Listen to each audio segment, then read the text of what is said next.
I'm Ava, an editor at a big publishing house downtown. I'm just a regular person who prefers to keep things simple. Life's always a bit of a juggling act with deadlines and finding some me time. That's probably why dating never really interested me. I enjoyed my own company, usually with a good book or a peaceful walk in the park near my apartment. Everything changed one sunny Saturday that seemed just like any other. I was absorbed in a podcast, strolling along without a care. The park was bustling with people, pets, and kids playing around. I must have lost track of where I was walking because suddenly, a guy on a bicycle nearly collided with me. "Watch it," he shouted, swerving at the last second. His tone was sharp and annoyed. "I'm so sorry," I said quickly, pulling out one earbud. I hadn't realized I'd wandered onto the bike path. He stopped his bike and turned around, looking more amused than angry. "Now you've got to watch where you're going. This path's a jumble sometimes." "Yeah, my bad. Totally my fault," I admitted, feeling a bit embarrassed. I brushed a stray lock of hair from my face and gave him a sheepish smile. He laughed, and just like that, the tension dissolved. "I'm Tom," he said, extending a hand. "Ava," I replied, shaking his hand. His grip was firm and confident. "So, Ava, always this distracted, or is it just my charming presence?" He had this cheeky grin that made me chuckle. Just a long week at work. My brain's off, enjoying the weekend already. Fair enough. I was just about to grab a coffee at that place over there. He pointed to a small cafe at the edge of the park. "Care to join me, as a peace offering for almost sending me flying?" I considered it for a moment. He seemed nice, and honestly, I could use a coffee. Sure, why not? I could use a good coffee story to tell. As we walked to the cafe, Tom was easy to talk to. He told me about his job at a car sales company and how he liked to spend his weekends biking or hanging out with friends. He wasn't from the city. He moved here because he thought it offered more opportunities. Big city dreams, he said with a smirk. I shared a bit about my job too, how I loved books and ended up making a career out of that passion. "Beats being stuck in a cubicle doing something you hate," I added. We reached the cafe and ordered our coffees. While we waited, I couldn't help but notice how comfortable I felt around him. It was strange because usually I'm a bit reserved around new people, but with Tom, the conversation just flowed. After meeting Tom, we started hanging out more. He was funny and easygoing, but it wasn't long before I started noticing little things that bugged me. It was nothing major at first, just small comments here and there that made me raise an eyebrow. One Saturday, we decided to go out for dinner, and somehow the topic of careers and family came up. We were just chatting about work and life, nothing serious, or so I thought. "So how's the book world treating you?" Tom asked, taking a sip of his beer. "It's busy as always." "Deadlines don't stop for anyone," I replied, poking at my salad. "Yeah, I get that, but you wouldn't want to be stuck in that forever, right? I mean, eventually, you'd want to settle down, maybe cut back on the work hours," he said casually. I paused, fork midair. "Not really, Tom. I love what I do. I don't see myself giving it up anytime soon, or ever, really." Tom shrugged. "Sure, but what about when we have kids? Wouldn't you want to be around more?" The question caught me off guard. "Wait," I chuckled nervously. "That's jumping way ahead, don't you think?" He laughed it off. "Yeah, you're right. Just thinking out loud, I guess." I tried to shake off the discomfort, but it lingered. A couple of weeks later, Tom invited me to have dinner with his parents. I figured it was a good sign, things getting serious and all. I was nervous but hopeful. That dinner, though, opened my eyes a bit more. His parents lived in a cozy, well-kept house in the suburbs. His mom, Mrs. Reed, was all smiles when we arrived. "Ava, so lovely to finally meet you. Tom has told us so much about you," she gushed, pulling me into a hug. "Thank you for having me, Mrs. Reed. It's great to meet you, too," I managed to say, returning her smile. Dinner was served, and everything was going well until Mrs. Reed started talking about family and marriage. "You know, Tom was always the responsible one," she began, serving herself some more potatoes. "We've always told him the importance of finding a good girl who knows her way around the house." Tom's dad nodded. "Absolutely. It's about building a good foundation, you know.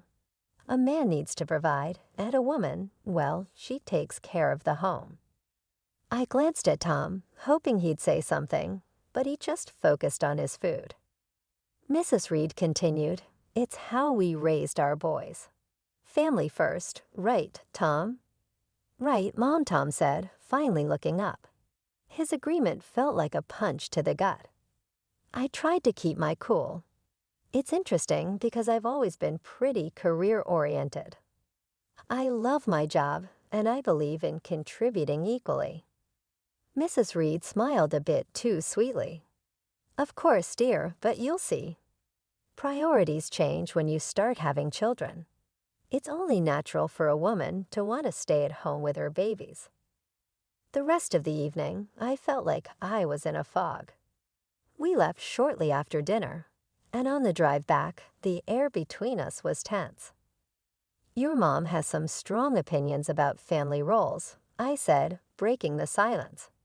"Do you see things that way too?" He hesitated, then said, "I think there's some truth to it. I mean, it worked for my parents." Despite the uneasy dinner with Tom's parents, our relationship marched forward. Somehow, the good times seemed to outweigh the bad, and I found myself agreeing to marry him. Looking back, love must have blinded me because those warning bells were still ringing in the back of my mind. The wedding planning started, and it was all a whirlwind. Tom wanted something simple, and so did I. We decided on a modest ceremony with just close family and friends. As the day approached, the real pressure began to mount, not about the event, but about what our lives would become afterward. After the ceremony, at the reception, Tom's mom pulled me aside. Her smile was wide, but her eyes were serious. "Ava, dear, I'm so happy for you both. Remember, a good wife supports her husband no matter what." "Thank you, Mrs. Reed." "I intend to be a supportive partner," I replied, trying to keep my voice steady. "And remember, dear, when the babies start coming, it's best if you're at home. You can't trust strangers to raise your children." Her words felt like a warning, and the finality in her tone made my stomach turn. I just nodded, not trusting myself to speak. Later, Tom and I had a moment alone. "Your mom talked to me about kids and me not working," I started, watching his reaction closely. "Yeah, she's just looking out for the future. She means well, Ava. You know how moms are." Tom brushed it off, taking a sip of his champagne. "But you know I'm not planning to quit my job, right? Even when we have kids," I pressed, needing him to understand. Tom paused, his face serious. "We'll see, Ava. Things change. We'll do what's best for our family." After our wedding, Tom suggested we move to a larger apartment, closer to his work at the car sales company. The place was nice, bigger than our old one, but it was right next door to his parents' house.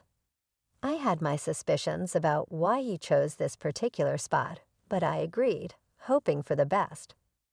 Once settled, the reality of our new life together began to surface. Tom started bringing up his idea of a traditional family more often, where he would be the breadwinner, and I would handle the household and eventually the kids. One evening, we sat down with our finances spread across the dining table, a mess of bills and budgets under the dim light. I tried to show him how keeping both our jobs was more beneficial, especially with the economy being unstable. Look at these numbers, Tom. With both incomes, we're not just getting by. We're actually saving. It makes no sense for me to quit my job, I said, pointing at the spreadsheet.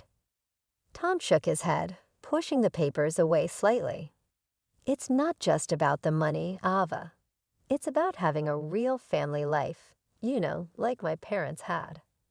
I sighed, my frustration growing. But it's not the past, Tom. Things are different now. We both need to contribute. He didn't seem convinced, and the discussion ended with a heavy silence. The situation got more complicated with his mother, Mrs. Reed, living so close. She dropped by often, unannounced, each visit with a new critique about how I was managing our home. One afternoon, I was sorting through some work emails when she came in without a greeting. She started inspecting the house, wiping her finger along the bookshelf, looking for dust. Hava, you really should focus more on keeping a cleaner house. A dusty home is not a healthy home, she said, her tone sharp. I clenched my teeth, trying to keep my cool. I cleaned yesterday, Mrs. Reed, and I work full-time. It's just a little dust. That's just it. You work too much. If you were home more, maybe things wouldn't slip through, she countered, walking over to the linen closet. Next, she pulled out a sheet, checking for any signs of improper laundering. I followed her, my hands balled into fists at my sides. I manage my time just fine, Mrs. Reed. Tom and I are both happy with how things are. She tutted, shaking her head as she moved to the kitchen to scrutinize the contents of our fridge. A woman's place is taking care of her home and her husband. These modern ideas about women needing careers are nonsense. Every comment stung, and I felt my defenses rise. Maybe that worked for you, but I'm not you. I won't just quit my job to become someone I'm not. When Tom came home that evening, I tried to explain how suffocating his mother's visits were becoming. He listened, but his response chilled me. Mom's just trying to help Ava. She has a lot of experience running a home. But it's our home, not hers. I need you to stand up for me, for us, I pleaded. Tom looked torn, but finally said, She's my mom, Ava. She means well. We should at least consider her advice. The argument that night was long and painful. We went to bed angry, the first of many silent nights. As the days turned into weeks, I felt more like an intruder in my own home, constantly judged and found wanting. The pressure to conform to an outdated idea of a wife was relentless, and my resolve to maintain my independence was tested every day. As the months rolled by, Tom's nagging about me not pulling my weight at home started to increase. He'd come home from work, look around with a scowl, and comment on the dusty shelves, or the dinner that was either too bland or overcooked because I'd rushed it after a long day at the publishing house. His favorite refrain became, if you can't manage both, maybe you shouldn't be working. One evening, after a particularly harsh critique of some slightly undercooked pasta, Tom let it drop. Ava, I'm serious. If you can't meet me halfway and take care of the house properly, maybe we should rethink this whole arrangement, he said, implying that a divorce was on the table. I loved Tom despite everything.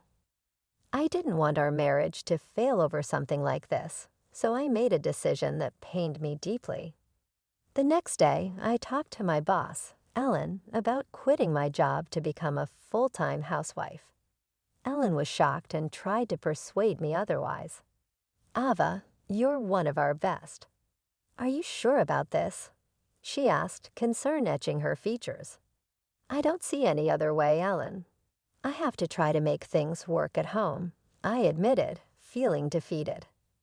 Ellen, ever the problem solver, proposed a compromise. What if you could work from home, manage your projects remotely? It's becoming more common now. You wouldn't have to quit. The idea seemed like a lifeline.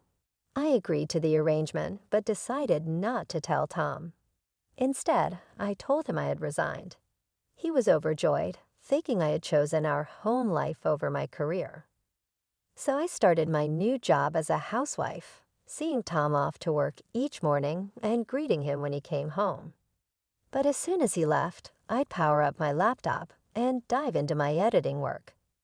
It was a strange double life, but it worked. The money I earned from my remote job I secretly saved in a separate bank account, just in case. However, living on just Tom's salary was tougher than we thought. Despite my best efforts to economize, 3 months later we were scraping the bottom of the barrel. I tried to bring up the topic gently. "Tom, I think it might be necessary for me to go back to work. We're running through our savings too fast." Tom's reaction was swift and angry.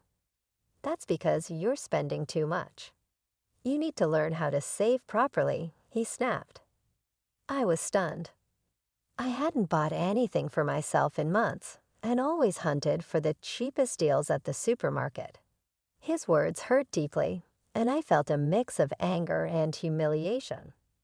The next day, his mother came over with a mission to teach me proper budgeting. She dragged me to the store and pointed out the cheapest, often poorest quality products. "Buy these, Ava. Stop wasting money on expensive stuff," she lectured as we walked down the aisles. Back home, she showed me how to dilute dish soap to make it last longer. "You use too much. You need to make do with less," she instructed, her tone patronizing. She even started checking my receipts, scolding me for any purchase she deemed unnecessary. "Why are you buying this? Just stick to basics," she would say, shaking her head in disapproval. Living like this was unbearable. Every day felt more suffocating than the last. I was losing my sense of self to their imposed austerity, living under constant surveillance. The situation was becoming untenable.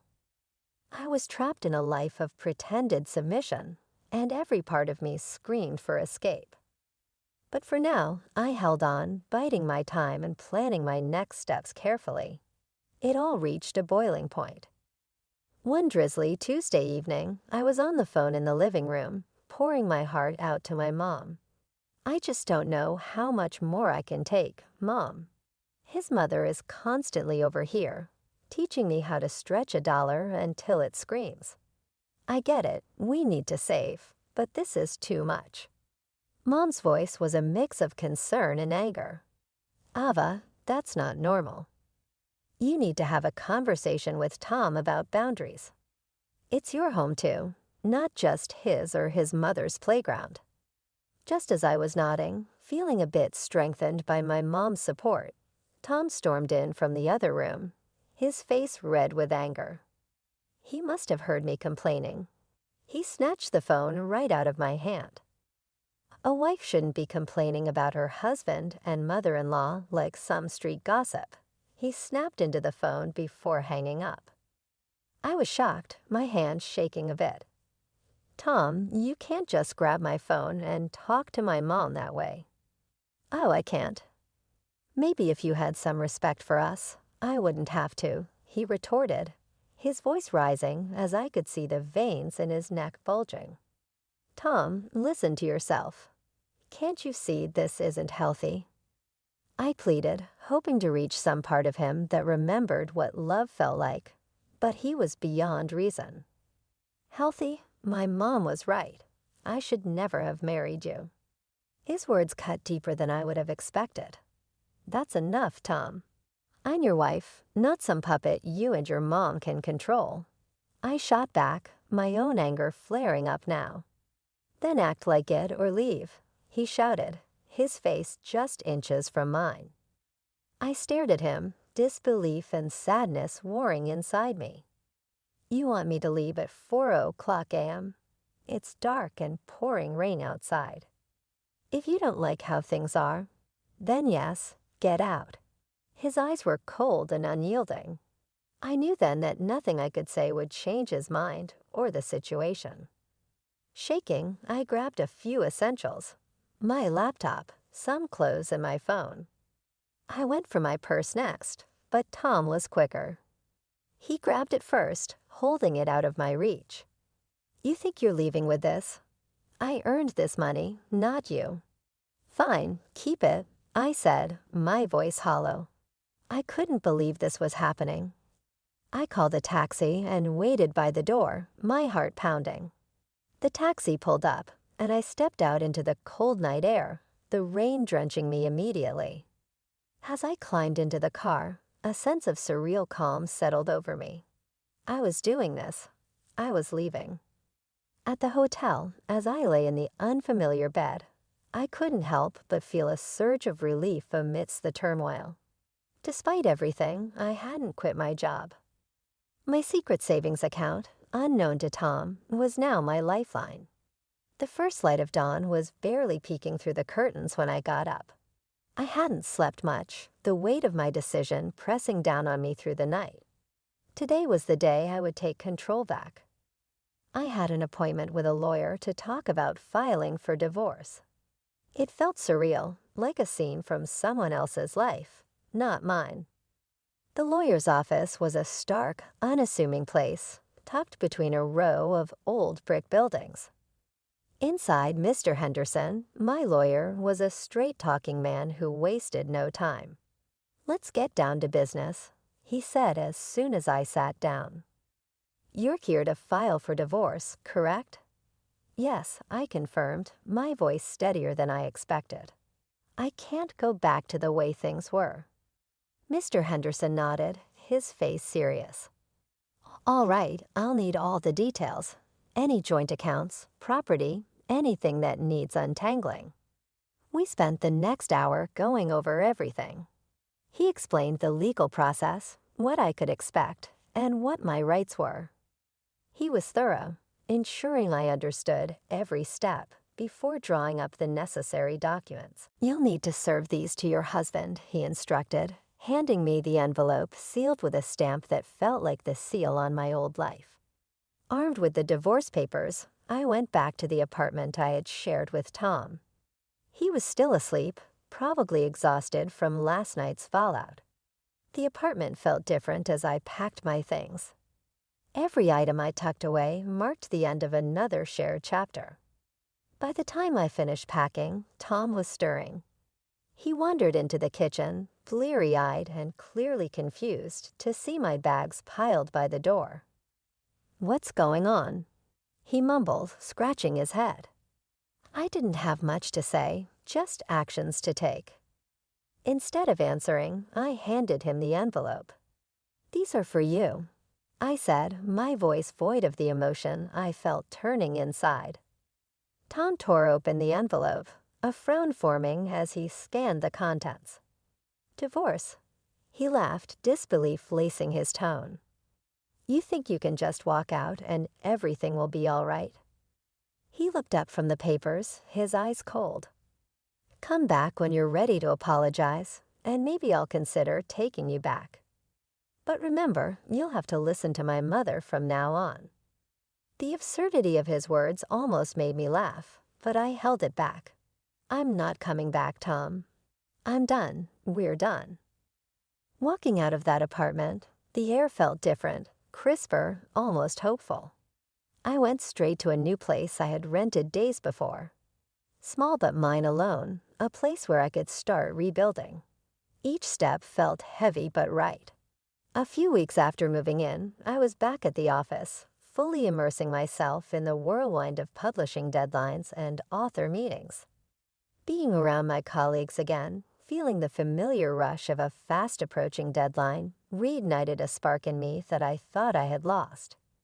Days at the office turned into weeks, and soon I was back to my old routine, juggling manuscripts and deadlines with newfound efficiency fueled by my recent personal upheavals.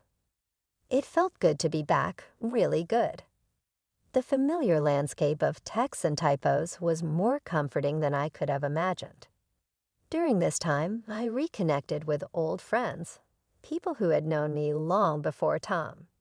We gathered for drinks after work, shared meals on weekends, and slowly I started feeling more like myself than I had in years. Their laughter and light-hearted teasing grounded me, and in their company, I rediscovered parts of myself I'd forgotten.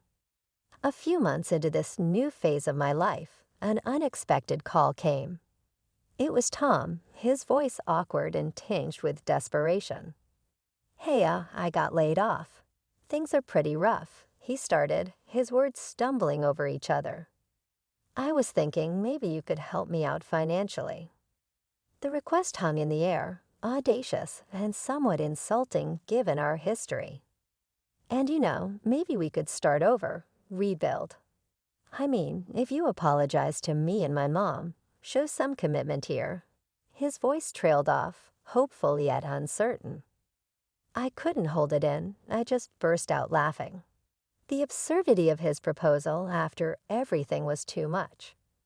"Tom, you actually think I'd come back to support you and your parents after you kicked me out? You're out of a job, and suddenly all your high and mighty principles are gone." There was a pause on the line. "So that's a no." He sounded smaller, deflated. "Tom, I'm doing great, really great. And honestly, I'm enjoying my freedom too much to give it up again. I hope you find your way, but it won't be with me." My words were clear, sealing the end of our relationship. After I hung up, I felt a rush of empowerment. Tom's call, as ridiculous as it was, confirmed something crucial for me. I was truly free, and nothing was going to change that.